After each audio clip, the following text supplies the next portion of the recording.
কৃষ্ণরা বর্ষ রাধারা ওঠো।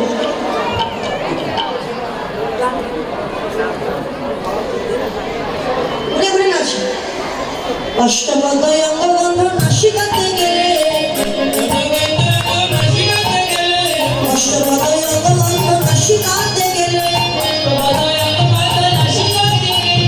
আর নাচা নিতে পারে জগন্নাথ বলে চলো রে।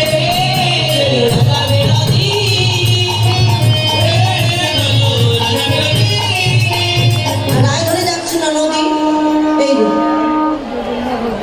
ননদিনী বলছে ও বৌদি, এই যে বৌদি, এই সুন্দর বন, এই বনটা কে নির্মাণ করেছে এত সুন্দর দেখতে, তার কি বানাম কি বাধাম? রায় ধরে বলছে জানো ননদি, এই বনে না বিশাল বড় এক দৈত্য আছে, তার ঠ্যাং দুখানা তাল গাছে, মুখে লম্বা লম্বা দাড়ি, দাঁত দুখানা মুলোর মতো, কান দুখানা কুলোর মতো। যদি কোনো সতী নারী দেখে পাহাড়ের চূড়ায় নিয়ে গিয়ে তাকে ধাক্কা দেয়, মাটিতে ফেলে দেয়। কুটিরা থরথর করে কাঁপছে বৌদি, আমার খুব ভয় কাঁপছে। ওই দৈত্য যদি আমাকে ধরে নিয়ে যায় আমায় ছেড়ে তো আমি আরেকদিন আসবো বৌদি। হ্যাঁ আরেকদিন। এবার কুটিরা তো ভয়ে দিয়েছো, কারণ আমাকে ধরে নিয়ে যায়।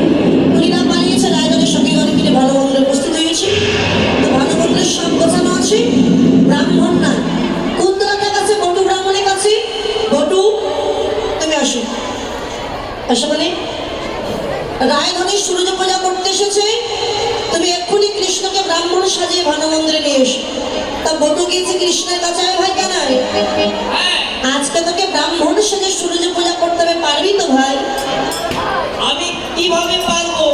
আমি তো ধেনু আর বেনু ছাড়া কিছু আলাদা ঠান্ডা করবি না। বলে আমি তো গোয়াল আছে, আমি ধেনু আর বেনু ছাড়া আমি কিচ্ছু চিনি না, আমি সূর্য পূজার মন্ত্র জানি না, আমি কি ব্রাহ্মণ যে মন্ত্র জানবো? এদিনকার বাবাটা কিনলাম। বটু বলে আমি তো ব্রাহ্মণ, তুই শুধু আমার সঙ্গে যাবি ব্যাগ ধরার জন্য, সাজিয়ে দেবে কি? মানে মিষ্টি মিষ্টান্ন যা পাবো আমার ব্যাগে ভর্তি করবি তুই, আমার সঙ্গে তুই যাবি। আজকে ব্রাহ্মণের বেশে সাজাবে, কোথায় পাবে? যোগমায় আমার ব্রাহ্মণের বেশ এনে দিয়েছি, ব্রাহ্মণ বেশে বটু কৃষ্ণ সাজাচ্ছে নাচ। তারে দেখি মন সুখে